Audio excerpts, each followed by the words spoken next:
వసుదేవసుతం దేవం కంసచాణూరమర్దనం దేవకీ పరమానందం కృష్ణం వందే జగద్గురుం. ఉద్ధవగీతలోకి తిరిగి పునఃప్రవేశం. ఇప్పటి వరకు కృష్ణ పరమాత్మ ఉద్ధవుడికి మామూలుగా భక్తుల లక్షణాలు అవన్నీ కూడా చెప్పడం చేస్తూ, నీకు ఈ భక్తులు తర్వాత సద్భక్తి సత్సంగం ఈ రెండు యొక్క విషయాల గురించి అత్యంత రహస్యమైనటువంటిది, గుహ్యాతి గుహ్యమైనటువంటి విషయాలు, గోప్యమైన పరమరహస్య విషయాలు నీకు నేను చెప్తాను అని చెప్పడం మొదలుపెట్టాడు. ఎందుకంటే నీవు నాకు అత్యంత ప్రియమైనటువంటి సేవకుడివి, భక్తుడివి, ప్రియసకుడవు, తర్వాత హితైషివి అంటే ఎప్పుడూ అందరి యొక్క హితాన్ని కాంక్షించేవాడు. కాబట్టి నీకు ఈ పరమ గోప్యమైనటువంటి ఈ విషయాన్ని నేను చెబుదామనేటువంటి ఉద్దేశంలో ఉన్నానని చెప్పడం వరకు నిన్న మనం చూడటం జరిగింది. ఇప్పుడు ఆయన భగవానుడే మాట్లాడడం మొదలు పెడుతున్నాడు. ఇంకా ఏమిటి విషయాలు చెప్తున్నాడు? సత్సంగం అంటే మంచి భగవంతుడి విషయాల గురించినటువంటి కార్యక్రమం చేయడం ఎంత అవసరమో, ఆ తర్వాత అది అన్నిటి మార్గాల కన్నా భగవంతుడిని చేరడానికి ఎన్నో రకాల మార్గాలు ఉన్నాయి. అన్ని మార్గాల్లోకెల్లా అత్యంత ఉత్తమమైనది, తర్వాత అత్యంత సులభమైనది, తర్వాత పరమాత్మ తొందరగా ప్రీతి చెందేది ఈ సత్సంగం అని చెప్పడం జరుగుతోంది. అలాగే సత్సంగము, తర్వాత కర్మ అంటే మనం కర్మ చేయడం ఎట్లా చేయాలి, తర్వాత కర్మ త్యాగం అంటే కర్మ ఫల త్యాగం. కర్మత్యాగం అంటే కర్మాన్ని విడిచిపెట్టమని కాదు, కర్మ ఫల త్యాగం. అది ఈ మూడిటి గురించి ఇప్పుడు మనకి వివరంగా చెప్పబోతున్నాడు. అది మొదలవుతోంది, ఉద్ధవుడికి చెప్తున్నాడు అనమాట. ఉద్ధవా, సత్సంగ మహిమ చెప్తాను అంటే సత్సంగం ఎల్లప్పుడూ భగవంతుని గురించినటువంటి విషయాలు మాట్లాడుతూ ఉండాలి. వాళ్ళు భగవద్గీతలో కూడా మనకు చెప్తాడు. అటువంటి జ్ఞానులు భక్తులు ఏం చేస్తూ ఉంటారో ఎల్లప్పుడూ కూడా పరమాత్మ యొక్క గుణ విశేషాలని వాళ్ళు వర్ణించుకుంటూ సంతోషంగా చెప్పుకుంటూ ఒకరికొకరు ఆనందం పంచుకుంటూ ఉంటారు. ఎల్లప్పుడూ అదే విధమైన విషయంలో వాళ్ళు రమిస్తూ ఉంటారు అని చెప్పి భగవద్గీతలో మనకి చెప్తాడు. ఆ విధంగానే ఇప్పుడు మనకు చెప్తున్నాడు. తర్వాత సత్సంగ మహిమ చెప్తాను, విను, ఆలకించు. లోకంలోని లౌకిక ఆసక్తులు సత్సంగ మహత్యాన్ని సంకోచపరుస్తున్నాయి. అంటే ప్రపంచ జ్ఞానంతో నిండిపోయినటువంటి ప్రజలు, అంటే సత్సంగం పట్ల అనాసక్తి కలిగిన వాళ్ళు ఎవరైతే ఉన్నారో, తర్వాత లౌకిక విషయాల్లో ఆసక్తి అంటే 24 గంటలు అచ్చమ్మ కబుర్లు ముచ్చమ్మ కబుర్లు, ఆళ్ళ మీద ఏళ్ళకి వీళ్ళ మీద ఆళ్ళకి చెప్పుకునేటువంటి లక్షణాలు ఉన్నటువంటి ప్రజలు ఎప్పుడు కూడా ఈ సత్సంగం యొక్క మహత్యాన్ని చాలా తక్కువ చేసి చేయడం జరుగుతోంది. సో అటువంటి విషయంగా దాన్ని సంకోచపరుస్తున్నాయి. కానీ అసలు దాని యొక్క మహిమ ఏమిటంటో నీకు చెప్తాను, విను అని చెప్తున్నాడు. కానీ నాకు సత్సంగం అంటే చాలా ఇష్టం. ఎవరు? కృష్ణుడు చెప్తున్నాడు ఉద్ధవుడికి. నాకు అన్నింటిలోకి ఇష్టమైంది ఏమిటంటే సత్సంగం. కాబట్టి ఎంత సమయం దొరికితే అంత సమయము భగవంతుని గురించిన విశేషాలు తెలుసుకుంటూ మనసుకు వాటిని పట్టించుకోవడం అలవాటు చేయాలి. అప్పుడు ఏమి జరుగుతుందంటే మనకి ప్రాపంచిక విషయాల యొక్క మీద ఉన్న ఆసక్తి తగ్గిపోయి పరమాత్మ వైపుగా మన మనస్సు ప్రయాణం చేయడం మొదలవుతుంది. ఎప్పుడైతే మన మనస్సు ప్రయాణం అటువైపుగా చేయడం మొదలవుతుందో పరమాత్మ యొక్క అనుగ్రహానికి మనం పాత్రులం అయ్యేటువంటి అవకాశం ఉన్నది. అయితే మనందరి దగ్గర ఇప్పుడు లేదా అంటే మన దగ్గర ఉన్నది. కానీ జరుగుతోంది ఏమిటంటే సత్సంగం చేసేటువంటి సమయం చాలా తక్కువగా ఉన్నది, దుస్సంగత్వం చేసేటువంటి విషయం చేసే సమయం చాలా ఎక్కువగా ఉంటుంది. అవునా కాదా? అందువలన మనకేమవుతుంది, భగవంతుని గురించినటువంటి పూర్తి పట్టు ఏర్పట్టల్లా మన మనసుకి, దాని మీద సంపూర్ణమైనటువంటి ఆసక్తి ఏర్పడడంలా వింటున్నాం. ఆ విన్న కాసేపు మంచివాళ్ళగా ఉంటున్నాం, కానీ వెంటనే ఇది వదిలిపెట్టగానే మన మామూలు గోళ్ళలోకి వెళ్ళిపోతున్నాం. అందుకని ఇప్పుడు ఆయన ఏం చెప్తున్నాడు, ఈ సత్సంగం అనేది ఎవరికి ఎప్పుడు సమయం దొరికినా వెళ్ళిపోయే సత్సంగంలో ఉండండి. ఆ విధంగా మనస్సుకి బయట ప్రపంచ విషయాల పట్ల ఆసక్తి నెమ్మదిగా తగ్గించండి. ఇది ఒక రోజులో అయ్యే పని కాదు, ఒక సంవత్సరంలో అయ్యేది కాదు. మనసుకి ప్రపంచ విషయాల మీద ఉన్న ఆసక్తిని తగ్గించాలంటే నువ్వు ప్రయత్నపూర్వకంగా ఎక్కువ సమయాన్ని మనసుకి సత్సంగం వైపుగా మరల్చడం అలవాటు చేయాలి. వాటి కోసమే దేవాలయాలు, 2 ఆశ్రమాలు నిర్మించబడతాయి. ఎందుకని ప్రపంచం గోల ప్రత్యేకంగా నీకెవరు చెప్పక్కర్లా. ఏ విధంగా పైసలు సంపాదించుకోవాలో, కుటుంబాన్ని పోషించుకోవాలో నీకెవరు నేర్పక్కర్లా. అన్ని తెలివితేటలు నీ దగ్గరే ఉన్నాయి కదా నాన్న. కానీ మంచి మార్గంలో పోవడం ఎట్లా అనేది నేర్పడానికి మాత్రం గురువు కావాలి. దేవాలయానికి వెడతాం. దేవాలయం దగ్గరికి వెళ్ళేప్పటికి అక్కడ ఏం జరుగుతుంది? ఒక మూర్తి స్వరూపం కనపడుతోంది. దాని యందు నువ్వు మనసు లగ్నం చేసుకొని అక్కడ ఉన్నటువంటి గొప్పతనం ఏంటంటే నువ్వు పెట్టినటువంటి లగ్నం చేసిన ఆ శక్తి ఏదైతుందో అది మళ్ళీ నీకు వరం రూపంలో నీ ఎక్కే వస్తోంది తిరిగి. ఆ విధంగా నువ్వు గుడికెళ్ళి కోరుకుంటే నా కోరికలు అవుతున్నాయని చెప్తున్నావు. అర్థమైందా? సో ఈ విధంగా మనసుకు ఎప్పుడూ కూడా బయట విషయాలు పట్టించడం మానేసి భగవంతుడి విషయాలు పట్టించడం అలవాటు చేస్తే నెమ్మదిగా మనం చిన్నపిల్లలకి అలవాటు కాకుండా వాడు అయిష్టంగా ఉన్న మాంసం ముక్కలు పెట్టి అలవాటు చేస్తాం చూసావా, అట్లా అన్నమాట. మొదట్లో వాడు తినడు, ఏ పిల్లడు తినడు. మీరు కావాలని చెప్పండి, ఏదని చెప్పండి. మీరు మాంసాహారం పెడితే వాళ్ళు తినరు. అయినా సరే మీరు బలవంతంగా వాడు చాలా బలం వచ్చి బాగా హెర్క్యులిస్ తయారవ్వాలని దోపడం లోపలికి. ఆఖరికి వాడేమవుతుంది తర్వాత చెట్లు పుట్టలు ఏనుగులు వాటిని అన్నింటి తినడం మొదలెడతాడు. ఆ విధంగా మనమే చెడగొడుతున్నాం. నేను అనేది అది. సో ఈ విధంగా ఇప్పుడు మన మనసు యొక్క మనసు ఏంటో చిన్నపిల్లాడిలాగా దానికి బయట విషయాల మీదకి వెళ్ళిపోవడం అలవాటు ఎక్కువగా ఉంటుంది. దాన్ని మరల్చి లోపలికి తీసుకొచ్చి భగవంతుడి విషయాలు చెప్పి నెమ్మదిగా అసలు విషయం ఎందులో ఉంది, మనం ఇటువైపు ఉండటం మంచిది అనేటువంటి భావన మనస్సుకు అలవాటు చేయాలి. కొంత కట్టడి అవసరం. ఎప్పుడు అది కోరుకున్న కోరికలు నువ్వు తీరుస్తున్నంత కాలం మనసు ఇంకా ప్రెజరిల్లితో పోతుంది తప్ప అది దోవకు వచ్చే అవకాశం లేదు. ఎవరో ఒక ఆయన మహానుభావుడు మంట తగ్గించాలనుకున్నట్ట బాగా అగ్ని వెలుగుతోంది అగ్నిహోత్రం హోమంలో. అందుకని చెప్పేసి ఏం చేశాడు, బాగా నెయ్యి పోయటం మొదలెట్టాడు. నెయ్యి పోయటం మొదలెడితే ఏమవుతుంది? అగ్ని పెరుగుతుందా తగ్గుతుందా? సో ఇప్పుడు మనం అందరం కూడా మనస్సుని దోవలోకి తెచ్చుకోవాలనే ప్రయత్నంలో అది కోరుకున్నది ఒకటి అడిగితే ఇంకో రెండోది కూడా మనం వేసి రోజు దాన్ని పెంపొందిస్తున్నాం. సో అది ఎందుకు మాట వింటుంది? అది ప్రపంచం వైపే ఉంటానంటుంది. బలవంతంగా తీసుకొని ఇక్కడ కూర్చోబెట్టాం అనుకో, గురువుగారిని తిట్టుకోవడం సరిపోతుంది. అర్థమైందా? సో అందువలన సత్సంగం యొక్క ప్రాముఖ్యత అత్యంత విశేషమైనటువంటి ప్రాముఖ్యత. దాన్ని ఇంత అంత అని చెప్పడానికి వీల్లేదు. అందుకోసమే మీకు చాలాసార్లు చెప్పడం వచ్చింది, సందర్భం వచ్చింది, మళ్ళీ చెప్పాల్సి వస్తుంది. సత్సంగత్వే శంకరాచార్యులు వారు చెప్పారు, సత్సంగత్వే నిస్సంగత్వం, నిస్సంగత్వే నిర్మోహత్వం, నిర్మోహత్వే నిశ్చలతత్వ, నిశ్చలతత్వే జీవన్ముక్త. ఇది ఆయన వరుస చెప్పాడు మనకి శంకరాచార్యులు వాడు. సో సత్సంగం చేసి ఏమవుతుందంటే సత్సంగతే నిస్సంగత్వం అంటే ఏమిటి? కనపడిన దానికల్లా వెనకాల పరిగెత్తడం తగ్గిపోతుంది, ఉరుకులాట. సరే, దానికి మనం అందమైన పేరు ఏమిటంటే పొట్టతిప్పలని చెప్పుకుంటూ ఉంటాం. ఇది ఒక దొంగ మాట మళ్ళీ. అర్థమైందా? సో ఉరుకులాట, పొట్టతిప్పలు ఈ రెండు చెప్పి వెళ్ళిపోతూ ఉంటాం. కానీ మనస్సుకి అవి వదలాలంటే నిస్సంగత్వం వస్తుంది. అది కనుక నువ్వు భగవంతుడి యొక్క సత్సంగంలోకి పెడితే ఆ పరమాత్మ అన్నింటిలోకి నీకు కావాల్సిన ఆయనే చేస్తున్నాడు కదా నాన్న. ఒక్క నిమిషం ఎందుకు ఆలోచించండి. మీ ప్రయత్నంతో అన్నీ నెరవేరుతున్నాయా? భగవంతుడి అనుగ్రహం ఉంటేనే జరుగుతున్నాయా? ఖచ్చితంగా అది అన్ని పనులు నువ్వు అనుకున్న నువ్వైతే స్వతంత్రం నీది కనుక అయితే కర్తృత్వం అనేది నువ్వు అనుకున్న వాళ్ళు అవ్వాలి. ఎందుకు అవట్లా కొన్ని అంటే నీ యొక్క యోగ్యత అయోగ్యతలని నిర్ణయం చేసే అధికారం వేరే ఒకళ్ళ దగ్గర ఉంది, అదే పరమాత్మ. సో ఆ జ్ఞానం ఎందుకు లేదు మనందరి దగ్గర?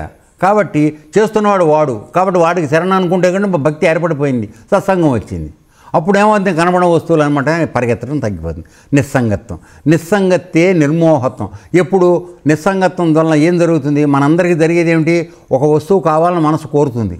సరే, అది మంచిగానో చెడ్డగానో, వీలైతే దొంగతనంగానే సరే దాన్ని సంపాదించడానికి ప్రయత్నం చేస్తాం. వచ్చిన తర్వాత మళ్ళీ అది మన చేతిలోంచి జారిపోతుందేమో అని మోహం కావటేసుకోవడం, ఇలా కావడించు కూర్చోవడం, మోహం. సో ఇది నిస్సంగత్వంతో నిర్మోహత్వం, మోహం తగ్గిపోతుంది. ప్రతి కాపాడుకోవాలని చూడండి, మన ఇంటి నిండా వాడుకోని వస్తువులు 30కి ఉంటాయి, 30కి భాగం. కానీ చూస్తూ చూస్తూ పారేయలేవు, ఎందుకని ఏమన్నా అవసరం అవుతుందేమో. అందరికీ కూడా బలమైనది ఏది?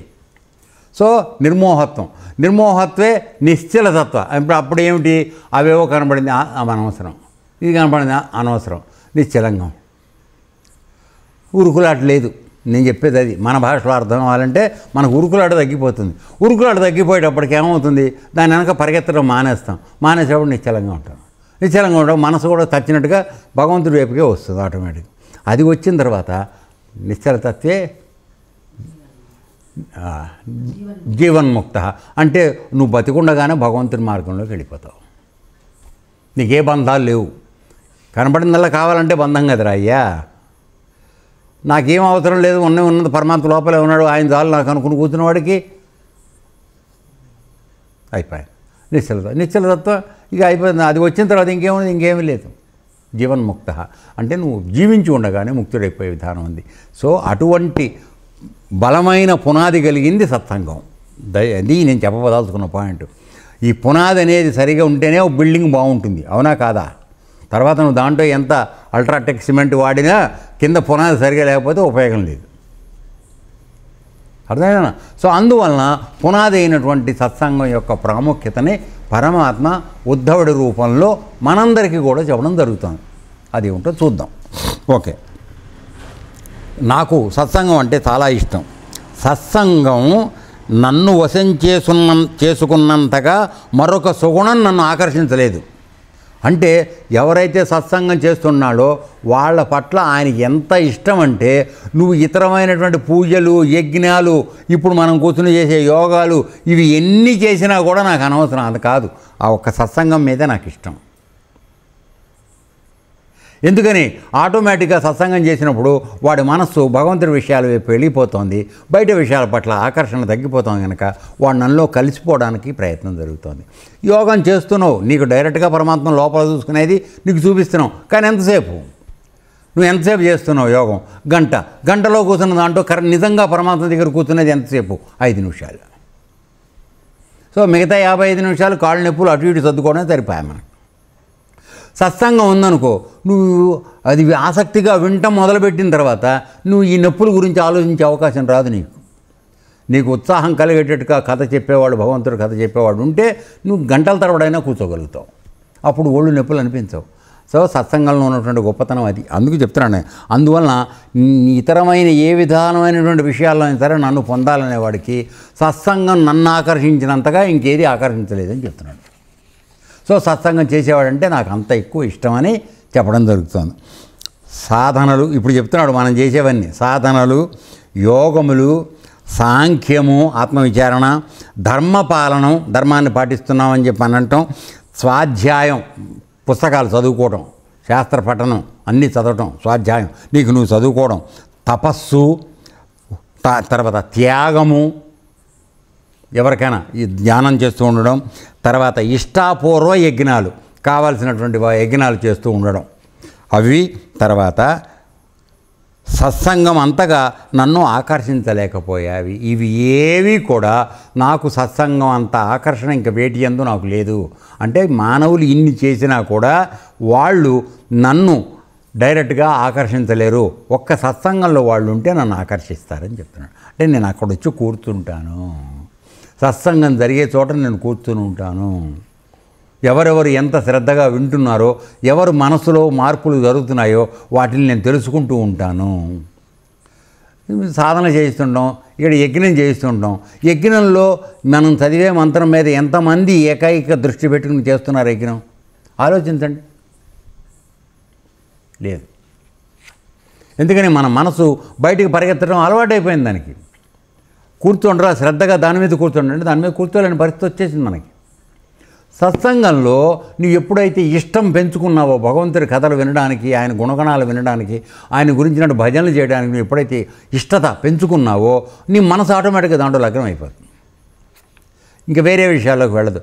అందువలన నీ మనసు దానిలో లగ్నమైంది కనుక పరమాత్మ నీకు దొరుకుతాడు, ఆయన మనసులోనే ఉన్నాడు కనుక. మనసులోననే మాధవుడుండగా వెనుకొని ఒకచో వెతుకగనేటికి, మనసులోననే మాధవుడుండగా వెనుకొని ఒకచో వెతుకగనేటికి, కొనకు కొన్నదే కోరెడిదదియే కొనకు కొన్నదే కోరెడిదదియే తనుదారక్షించు తలచినను తనుదారక్షించు తలచినను మునుల తపములదే మూలభూతియదే వనజాక్షుడే గతి వలసినను వనజాక్షుడే గతి వలసినను. అన్నమాచార్య కీర్తనలో చెప్తాడు, మనస్సులోనే మాధవుడు. ఆయన అక్కడున్నాడు. భగవద్గీతలో ఏం చెప్పాడురా, ఇంద్రియములలో మనస్సు నేను అని చెప్పాడు. కాబట్టి మనసే ఆయన. సో మన మనసులో ఆయన ఉన్నాడు. ఆయన్ని తెలుసుకోకుండా బయట ఎక్కడ వెతుక్కుంటానంటావేంటి? వెతకద్దని అంటల్లా, కానీ బయట వెతికాక లోపలికి రా. గుళ్ళో చూడు, పరమాత్మ బయట కనబడుతున్నాడు స్వరూపంతో. అది నీలో ఉందా లేదా వెతుక్కో, అది కావాల్సింది. అది మునులు యోగులు అందరూ చేసిన విధానం అని చెప్తున్నాడు. అర్థం కదా? సో ఆ విధంగా కాబట్టి వ్రతాలు, వేదకర్మలు, తీర్థాలు, యమనియమాలు సత్సంగానికి సాటిరాబోయ్. ఫ్రెండ్ కదా, చనువుగా చెప్తున్నాడు. కాబట్టి అనేక వ్రతాలు చేస్తున్నాం. ఇప్పుడు అయితే మీరు వెంటనే మీరు టీవీ వాళ్ళకి అనుమానం వస్తుంది, గురువుగారు నువ్వు అన్ని వ్రతాలు చేసి మా టీవీలో చూపిస్తున్నావు, ఇవన్నీ దండగైనా అని. కాదు, అక్కడ కూడా పరమాత్మ ఉన్నాడని చూపించడానికి చేస్తున్నావు. అది అర్థమైందన్న. అంటే ఏమిటి? మొదటి స్థాయిలో ఆ వ్రతం చేయడం ద్వారా ఒక స్వరూపాన్ని, అమ్మవారి స్వరూపాన్నో అయ్యవారి స్వరూపాన్నో ఒక స్వరూపాన్ని మనం ఆరాధించి దానిలో పరమాత్మను చూడటం ప్రయత్నం చేయడం మొదలుపెట్టేది మొదటి స్టేజ్. దాని తర్వాత బయట చూడటం మానేసి లోపల చూసుకుని ఆ పరమాత్మ నీ లోపల ఉన్నాడని తెలుసుకోవడం రెండవ స్థాయి. కాబట్టి వ్రతం ఎందుకు చేస్తున్నాం అంటే, మొదటి స్థాయిలో ఉన్నవాళ్ళు పరమాత్మ బయట కూడా ఉన్నాడు, ఆ స్వరూపంలో కూడా ఉన్నాడు. కాబట్టి దాని మీద ముందు నీ యొక్క మనస్సుని లగ్నం చెయ్యి, ఏకాగ్రతతో ఆ విగ్రహాన్ని స్వరూపాన్ని పూజించు. దాని ద్వారా నీ అసలు రహస్యం నీ లోపల ఉన్నాడు నీకు తెలుస్తుంది. ఆ వ్రతం చేసేటప్పుడు కూడా చెప్పేది అంతరార్థానికి మీకు ఎన్నోసార్లు చెప్పాను. వ్రతాలు చేస్తున్నా ఏం చెప్తున్నారు? లోపల ఉన్నటువంటి విషయాన్ని తెలుసుకోమనే వ్రతంలో కూడా చెప్పబడుతుంది. లలితా సహస్రం మీరు అందరూ చేస్తుంటారు, అంటే అమ్మగారు చాలాసార్లు చెప్పింది. మరి అదేమిటి? అంతర్ముఖ సమారాధ్య బహిర్ముఖ సుదుర్లభ. అంటే నువ్వు అంతర్ముఖంగా లోపలికి ప్రయాణం చేస్తే అమ్మవారు ఈజీగా దొరుకుతుంది. బహిర్ముఖ సుదుర్లభ, నువ్వు బాహ్యంలో ప్రయాణం చేస్తే దుర్లభం, అది చాలా దుర్లభం, దొరకడం కష్టం. అంత మాత్రం చేత చెయ్యొద్దని చెప్పటల్లా, దాని పరిమితత్వాన్ని చెప్తున్నారు మీకు. బయట చేయటం అనేది పరిమితమైనటువంటిది, అది చెయ్యొద్దని చెప్పటం లేదు. కానీ దాంతో ఆగిపోకండి. వ్రతం చేసి ఊరుకున్నాం, చాలా పని అయిపోయింది, సత్యనామతం చేశాను, తెల్లారు లేచిన కానీ అబద్ధాలు ఆడతానంటే దాని ఫలితం నువ్వు ఎప్పుడు గుంట బట్టి గంట వాయించినట్టు అయిపోయావు. సత్యనారాయణ చేసిన వాడు నిజంగా నన్ను అడిగితే మళ్ళీ జన్మలో అబద్ధం ఆడకూడదు. సత్యనారాయణ స్వామి సత్యం పట్ల ఉండాలి నువ్వు. అది నువ్వు పట్టుకున్న ధర్మం. ఇది ఆ వ్రతం చేయడంలో ఉద్దేశం. నువ్వు సమర్పణ చేసుకుని ఆ యత్నం చేస్తే ఆఖరికి అది అయిపోగానే పంతులు గారు 1000 రూపాయలు ఎక్కువ మనం కానీ 7 మొహం పెట్టాం మనం. మరి సత్యం ఎక్కడుందిరా అయ్యా? అందువల్ల అర్థమైందా? ఈ వ్రతాలు తర్వాత వేద కర్మలు అంటే యజ్ఞాలు చేయడం ఇవన్నీ తర్వాత తీర్థయాత్రకు పెడుతూ ఉంటాం. తర్వాత అక్కడ అడుక్కునేవాడు కనపడితే 10 రూపాయలు వేయడం మన చేయరాదు. తర్వాత యమ నియమాలు, ఇక మనస్సుకి శరీరానికి అనేకమైనటువంటి నిబంధనలు పెట్టుకుని యమ నియమాలు చేయడం. తర్వాత సత్సంగానికి సాటి రాబోయ్, ఇవేం చేసినా కూడా దానికి సాటి రావు. తర్వాత ఉద్ధవా, ఇది ఒక యుగంలోని మాట కాదు, అన్ని యుగాలకి ఇదే మాట. అంటే ఇప్పుడు ఏం చెప్తున్నాడు? 4 యుగాలు ఉన్నాయి కదండి మనకి. కృతయుగం, త్రేతాయుగం, ద్వాపరయుగం, కలియుగం, 4 యుగాలు. ఇప్పుడు నేను చెప్తున్న మాట ఎప్పుడు చెప్తున్నాడు? ఇది ద్వాపర యుగంలో చెప్తున్నాడు ఆయన. కృష్ణుడు ఉన్న ద్వాపర యుగంలో కదా చెప్తున్నా. ఆయన ఏమంటున్నాడంటే, ఒకవేళ నేను ఇప్పుడు ద్వాపర యుగంలో చెప్తున్నానేమో ఈ యుగానికని అనుకుంటున్నావేమో, కాదురా, అన్ని యుగాల్లో కూడా సత్సంగమే నాకు ముఖ్యమని అంటున్నాడు. అర్థమవుతుందా? అది లెక్క ఇందులో. ఎందుకని అంత క్లియర్గా చెప్తున్నాడు? అన్ని యుగాలకి ఇదే మాటను ఎందుకు అంటున్నాడు అంటే, నువ్వు మానవ జన్మకు వచ్చిన తర్వాత నువ్వు కృతయుగంలో ఉన్నా, త్రేతాయుగంలో ఉన్నా, ద్వాపరయుగంలో ఉన్నా, కలియుగంలో ఉన్నా, నువ్వు పట్టుకోవాల్సిన తేలికైనటువంటి సరాసరి మార్గం ఏమిటంటే సత్సంగం. ఎందుకంటే ఈ అన్ని యుగాల్లోనూ సృష్టి ఉన్నంతకాలం పరమాత్మ నిత్యంగా ఉన్నాడు, సత్యంగా ఉన్నాడు. ఆ సత్యమైన వస్తువు ఏది ఉందో దానికి దగ్గరగా వెళ్ళడానికి నువ్వు అతుక్కోవడానికి ప్రయత్నం చెయ్యి. ఇది నువ్వు చేయవలసిన పని రా నాన్న. అంతేగాని కొంపలు కోల్చడం, మిద్దెలు కట్టుకోవడం అవి చేయటం కాదురా తండ్రి. అర్థమైందా? ఈ తెలివితేటలు దానికి వాడకండి, అది మన వినాశనానికి ఉపయోగపడుతుంది. మనం సౌభాగ్యంగా ఇదిగా ఉండాలి, సౌఖ్యంగా ఉండాలంటే సంక్షేమంగా భగవంతుడు చెప్పిన మార్గంలో వెళ్దాం. సత్సంగంలో ఆ విషయాలు నీకు చెప్పబడుతున్నాయి, ఎలా ఉండాలి, ఏం చేయాలి అవన్నీ నీకు చెప్పబడుతున్నాయి. అవి ఆచరించు, కొంతైనా ఆచరించు. అంతా ఆచరించమని నేను చెప్పను, ముఖ్యంగా మన కలియుగంలో ఇప్పుడు చాలా కష్టం. కొంతైనా ఆచరిద్దాం. మిగతా వాళ్ళకన్నా భిన్నంగా మనం ఎందుకు ఉండకూడదు? మనకు అన్నీ చెప్పబడుతున్నాయి ఇక్కడ. కాబట్టి తెలుసుకున్నటువంటి ఫలితం అంతే మన యందు ప్రకటితం అవ్వాలి, మన ప్రవర్తనలో మార్పు రావాలి. ఇక్కడికి వచ్చి ఆశ్రమానికి వచ్చి యోగం చేసాం, మామూలుగానే పైసలు సంపాదిస్తుంటాం, వాళ్ళని మోసం చేసి వెళ్ళడం అంటే దాని యొక్క పర్పస్ సరువు కాదు. ఏ ఉద్దేశానికి ఆశ్రమానికి వచ్చావో ఆ ఆశయం దెబ్బతినిపోతాం కదా, అందుకోసం. తర్వాత సత్సంగం ద్వారానే దైత్యులు, రాక్షసులు, పశువులు, పక్షులు, గంధర్వులు, అప్సరసలు, నాగులు, సిద్ధులు, చారణులు, గుహ్యకులు, విద్యాధరులు నా సాయుధ్యం పొందగలిగారు. ఇటువంటి వాళ్ళందరూ కూడా ఈవెన్ రాక్షసుల్లో కూడా నా సాయుధ్యాన్ని ఎందుకు పొందగలిగారు? బలిచక్రవర్తి అటువంటి వాళ్ళు. మరి గట్టిగా మాట్లాడితే ప్రహ్లాదుడు కూడా రాక్షస వంశే. అర్థమైందా? సో ఎందుకు పొందగలిగారు?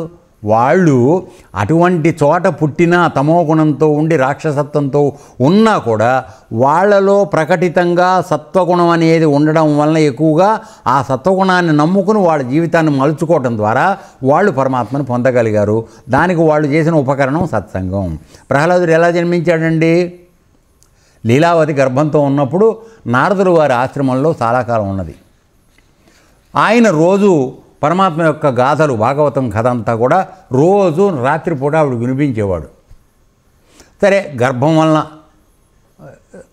అలసట కానీ లేక పని చేసిన అలసట వలన కానీ ఆవిడ వింటూ వింటూ నిద్రపోయేది. నిద్రపోతే ఆవిడ కడుపులో ఉన్న ప్రహ్లాదుడు మూగొట్టడం మొదలుపెట్టేవాడు. వాడికి నిద్ర లేదు. సో ఆ విధంగా ఏమైంది? తల్లి గర్భంతో ఉన్నంతకాలం ఆ చెప్పిన విష్ణు గాథలన్నీ వాడు విన్నాడు. దానివలన ఏం జరిగింది? పుట్టగానే ఆ సత్సంగం యొక్క ప్రభావం, వాడు పుట్టగానే భగవంతుడు భక్తుడు అయిపోయాడు. తండ్రి వ్యతిరేకి విష్ణుమూర్తికి, అయినా సరే వాడు విష్ణుమూర్తిని పాటించేశాడు. తండ్రి చంపించబోయాడు, చావుకు భయపడలేదు అతను. చచ్చేది ఒకసారే రా, 14 సార్లు చంపుతారా? ఆశ్రమంలో కూడా నేను చెప్పడం జరిగింది అదే. నువ్వు రోజు నన్ను చంపుతాను బెదిరించక్కర్లా, నువ్వు చంపలేవు. నేను చచ్చిపోవాల్సి వస్తే ఒకసారి చస్తాను, నో ప్రాబ్లం. ఎవరైనా ఒకసారి చస్తారు. ప్రతిరోజు భయపడి చచ్చేవాడు రోజు చస్తాడు. అదవుతున్నామో ఇదవుతున్నామో, అదవుతున్నామో ఇదవుతున్నాం, రోజు వస్తూ ఉంటాడు వాడు రోజు చావు జీవన మరణ సమస్య.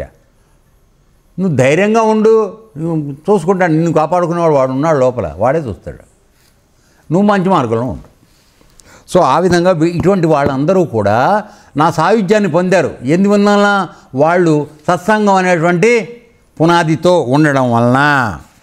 అర్థమైందా? తర్వాతే మనుష్యులలో వైశ్యులు, శూద్రులు, స్త్రీలు, అంత్యజులు, రజోగుణ ప్రధానులు, తామసులు, ప్రకృతిలోని అనేక జీవులు నా పరమపదం పొందారు. అనగా ఇక్కడ చూడండి ఎంతమంది చెప్తున్నాడు. మనుష్యులలో వైశ్యులు, శూద్రులు, స్త్రీలు, అంతజులు, రజోగుణ ప్రధానులు, తామసులు, ప్రకృతిలోని అనేక జీవులు నా పరమపదం పొందారని చెప్తున్నాడు. ఇక్కడ చెప్పకుండా వదిలేసిన వాళ్ళు ఎవరో ఒకసారి చెప్పండి. క్షత్రియుడిని బ్రాహ్మణ్ణి చెప్పలేదు. ఎందుకని అంటే వాళ్ళిద్దరిలోనూ సత్వగుణం ఎక్కువగా ఉంటుంది. అసలు వాడు బ్రాహ్మడు అనేవాడు, నిజమైన బ్రాహ్మడు అన్నవాడు పూర్తి సత్వరూపంలోనే ఉండాలి. వాడు సత్వగుణంలోనే ఉండాలి. కాబట్టి వాడి దగ్గర పాపం వచ్చే పని లేదు. తర్వాత వాడు తొందరగా భగవంతుడి యొక్క స్వరూపమే కాబట్టి, జ్ఞాన స్వరూపం కాబట్టి వాడు పరమాత్మను పొందడానికి ఆటోమేటిక్గా వాడు వెళ్ళిపోవాలి నిజమైన బ్రాహ్మణుడు.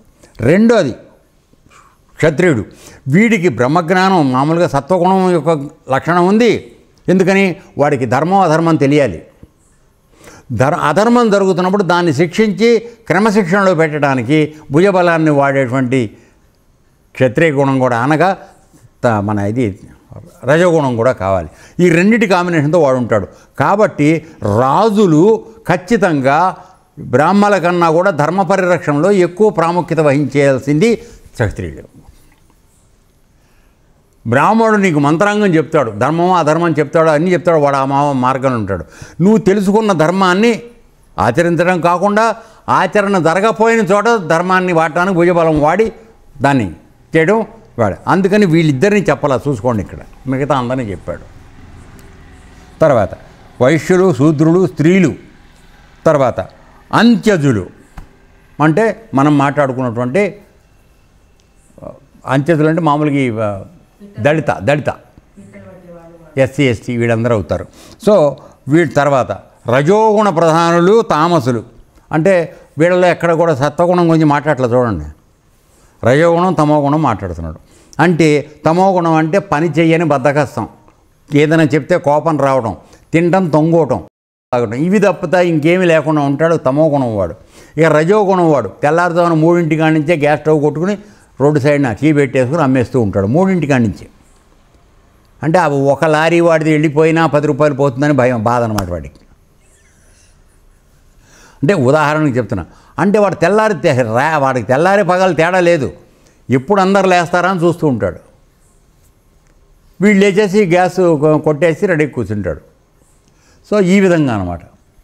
సో మనం అప్పుడప్పుడు రాత్రిపూట ప్రయాణం చేసేప్పుడు చూస్తూ ఉంటాం కదరా, 1 గంటకి 2 ఛాయలు తాగుతూ ఉంటాం. మరి అదే వాడు.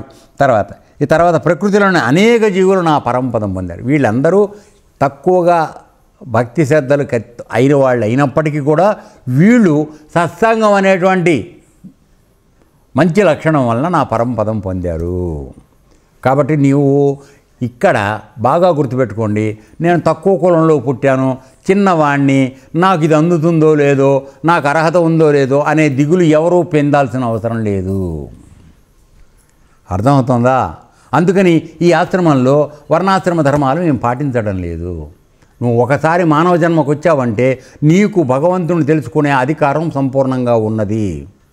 నువ్వు సప్త ఋషుల యొక్క పరంపరగా వచ్చినటువంటి వాడివి, నువ్వు తక్కువ వాడివి కాదు. ఏదో పాపకర్మ జరిగింది, ఒక యోనిలో అక్కడ పుట్టించాల్సి వచ్చింది, ఆ వంశంలో పుట్టావు, అంత మాత్రం చేత నువ్వు దిగులు పడాల్సిన అవసరం లేదు. నిన్ను నువ్వు ఉద్ధరించుకునే అవకాశం ఉంది. ఆశ్రమానికి వచ్చావు, మంచి దోవలో ఉండు. ఇక్కడికి వచ్చి కూడా అప్పుడు పని చేయొద్దు. అర్థమైందా? అది. తర్వాత ఇంకా చెప్తున్నాడు రాక్షసుల్లో వృతాసురుడు, ప్రహ్లాదుడు. ఇదిగో నాకు చెప్పాను కథ వచ్చింది. ప్రహ్లాదుడు, వృషపర్వుడు, బలిచక్రవర్తి, బాణాసురుడు, మయదానవుడు, విభీషణుడు, సుగ్రీవుడు, హనుమంతుడు, జాంబవంతుడు, గజేంద్రుడు, జటాయువు, తులాధార, వైశ్యుడు, ధర్మవ్యాధుడు, కుబ్జ, గోపికలు, యజ్ఞపత్నులు, ఇంకా ఇతరులు చాలామంది సత్సంగ ప్రభావంతో నన్ను పొందగలిగారు. చెప్పానా ఇప్పుడు మీకు? ఎక్కడ పుట్టావు అనేది లెక్క కాదు. ఇందులో చెప్పిన వాటిల్లో కోతులు కూడా ఉన్నాయి. సుగ్రీవుడు, హనుమంతుడు, జాంబవంతుడు, గజేంద్రుడు ఏనుగు, జటాయువు పక్షి. నేనన్నా తర్వాత కుబ్జ అంటే ఆమెకి 8 వంకర్లు ఉండేవిట, ఆమెని సరిచేసాడు కృష్ణ పరమాత్మ. ఏవిడ అప్పుడు ఇతను ఉన్నాడు ఉద్ధవుడు ఆ పక్కన, ఆయనతో పాటు వెళ్ళాడు. సో తర్వాత గోపికల సంగతి చెప్పక్కర్లేదు. ఆయన వ్రజ వేపల్లిలో ఉన్నప్పుడు వాళ్ళు సాయంత్రం అయ్యేటప్పటికీ అలా గుమికూడిపోయేవాళ్ళు, ఇల్లు వదిలేసి వచ్చేసేవాళ్ళు. మొగుడు లేడు, పిల్లలు లేరు, అలా ఉండిపోయాడు. ఆ రాత్రి తెల్లవారులు వాళ్ళు డ్యాన్స్లో తిరుగుతూ ఉండేవాళ్ళు. కృష్ణుడు అక్కడ ఫ్లూట్ వాయిస్తూ ఉంటే అందరూ దాంట్లో బృందావనంలో తిరుగుతూ ఉండేవాళ్ళు. మరి వాళ్ళందరూ ఇక్కడ ఉంటే భర్తలకు అనుమానం రాకుండా వాళ్ళందరూ నిద్రపోయేటట్టు చేసేవాడు ఈయన. తెల్లారుదామకు వీళ్ళందరూ మళ్ళీ ఇంటికి వెళ్ళిపోయేవాళ్ళు. ఏం లేదు, ఎవరికి ఏం తెలియదు. తెల్లారడం వరకు అలిసిపోయి కృష్ణుడు తప్ప ఇంకేలే. మరి తర్వాత వస్తుంది ఆయన లేనప్పుడు వాళ్ళు పడిన విరహవేదన ఏమిటనేది మరి మామూలుగా అనుభవించిన వాడికి కానీ తెలియదు. సో అట్లా తర్వాత యజ్ఞపత్నుడు, తర్వాత సప్తఋషుల యొక్క యజ్ఞపత్నుడు వాళ్ళు ఎంతో మన పాతివ్రత్యంతో కేవలం భగవంతుడు భర్త గారు చేసుకునేటువంటి భగవత్ సేవ, తర్వాత వారి ద్వారా నిర్వహించబడే సత్సంగాలు, వాటి యందు వాళ్ళు సహాయం చేయటం తప్ప ఇంకొకటి ఎరగరు వాళ్ళు. అందువలన వాళ్ళకి కూడా తొందరగా సాయుధ్యం దొరుకుతోంది, పరమాత్మ యొక్క సన్నిధానం దొరుకుతోంది. సో పాతివ్రత్యం అంటే అదే, భర్త చేసేటువంటి సంఘహితమైనటువంటి కార్యక్రమాలలో తను భాగస్వామ్యం తీసుకుని తన శక్తి మేరకు ప్రయత్నం చేసి అతడు ఆ విధంగా కార్యక్రమాలు చేయడానికి ఈవిడ సహకారాన్ని అందించి చేయడమే పాతివ్రత్యం అనబడుతుంది. అదేనా అది.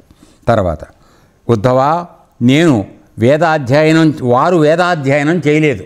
ఇప్పుడు మాట్లాడిన వీళ్ళందరూ కూడా ఎవరు వేదాలు చదివిన వాడు కాదు, విధిపూర్వకంగా ఉపాసనలు నేర్వలేదు. అంటే దాని తర్వాత ఏం చేయాలి, ఈ పూజ ఎట్ట చేయాలి, ఆ పూజ ఎట్ట చేయాలి, వేదంలో ఉంది కదా కర్మకాండ. సో దాని ప్రకారం చేసిన వాడు కాదు. తర్వాత కృత్య చాంద్రాయణ వ్రతాలు పూనలేదు. అంటే ఒక చాంద్రాయణ వ్రతం అని చెప్పి కృత్య చాంద్రాయణ వ్రతం అని ఒకటి ఉంది. దానిలో ఏమిటంటే పౌర్ణమి రోజు 15 ముద్దల అన్నం తినాలి, తర్వాత చతుర్దశి రోజు 14 ముద్దలు తినాలి, అమావాస్య వచ్చేప్పటికి 1 ముద్దే తినాలి, అసలు ఏమి ఉండదు. పాడ్యమే వచ్చేటప్పటికి ఇదైపోతుంది. అమావాస్య నాడు ఏ ఆహారం ఉండకూడదు. మళ్ళీ మరోజు పాడ్యం మొదలైనప్పుడు 1 ముద్ద. ఇట్లా 15 రోజులు 15 ముద్దలు దాటకుండా అన్నం. అంటే ముద్ద అంటే ఇంత కాదు నాన్న, దయచేసి వినండి, చేత్తో కలుపుకున్న ముద్దే. చంద్రయ్య 1 ముద్ద తినమన్నారు కదా అని చెప్పి ఇంత ముద్ద కలుపుకుని అది తింటే అది ముద్ద 1 ముద్ద కాదు, అది చేత్తో పట్టినంత మాత్రమే. అప్పుడు ఏమవుతుంది, నీకు అనారోగ్యం రమ్మన్నా రాదు, ఎసిడిటీ రమ్మంటే రాదు, డయాబెటీస్ రమ్మంటే రాదు, బీపీ అసలు ఉండదు. చేస్తారా మరి?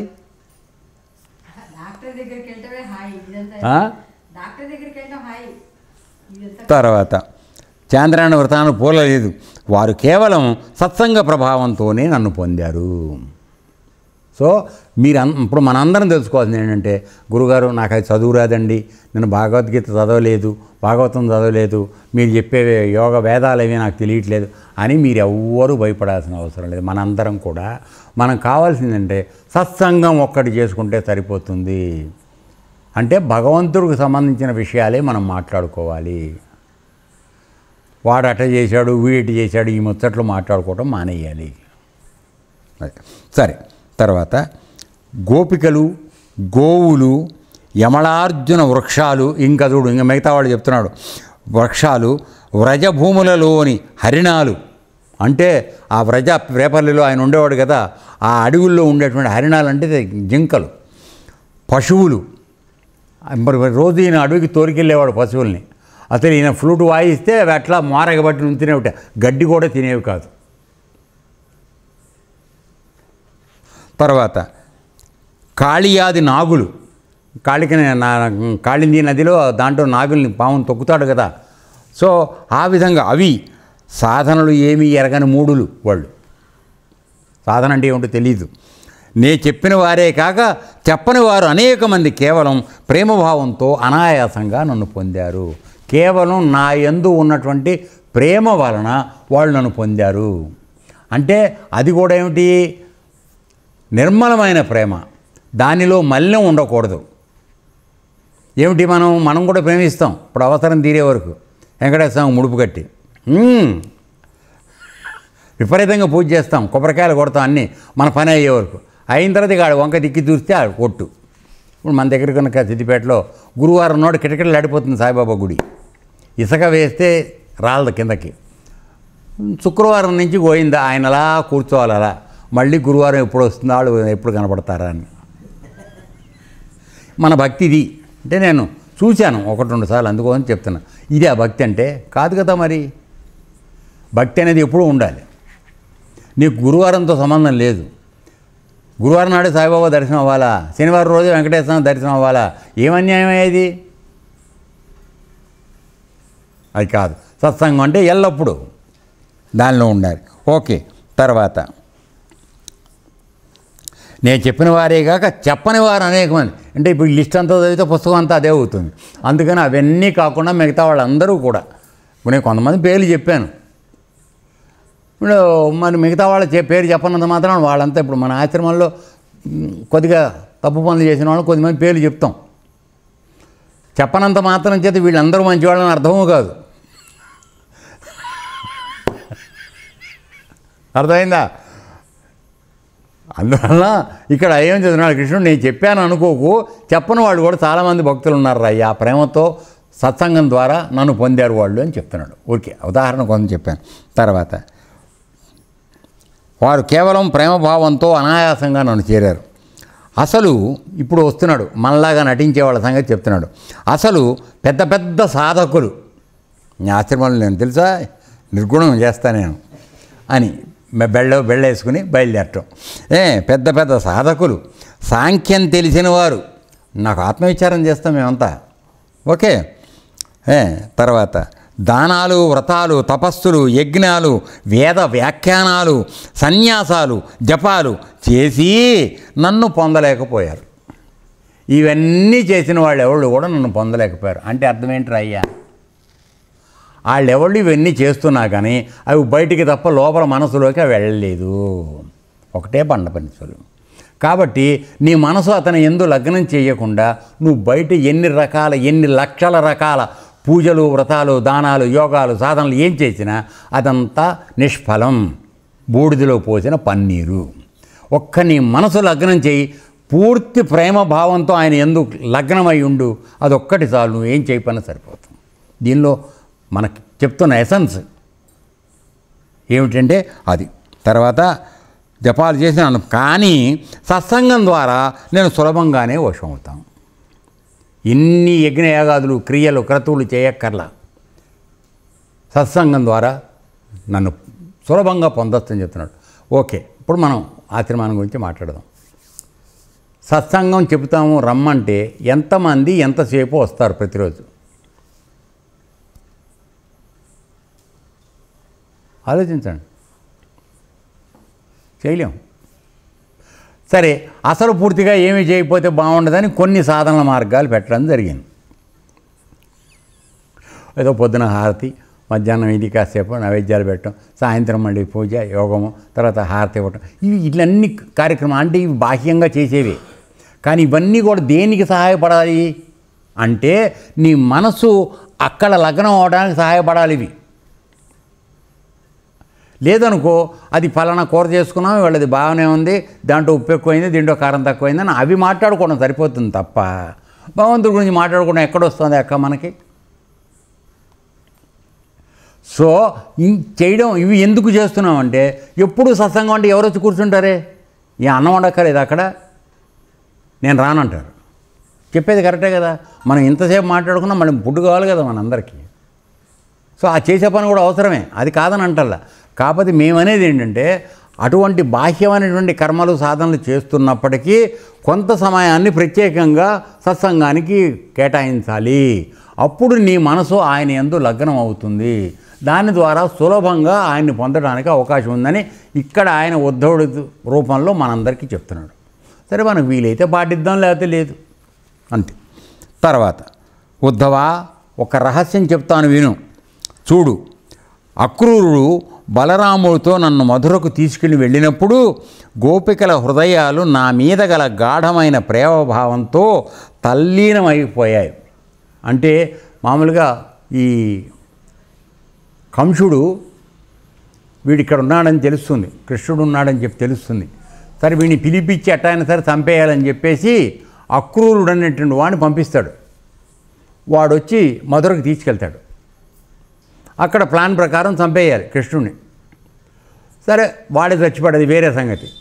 ఆ వెళ్ళిపోయిన సమయంలో ఈయన ఈ చుట్టూ ఇంతవరకు నేను చెప్పాను కదా వ్రజ దాంట్లో వీళ్ళందరూ డ్యాన్సులు చేస్తుంటారు ప్రతిరోజు అని చెప్పేసి, వాళ్ళు పడిన హృదయ వేదన విరహం, ఆయన యందు విరహం అది కామ ప్రకృతిపైనది కాదు. దయచేసి అది తెలుసుకోండి.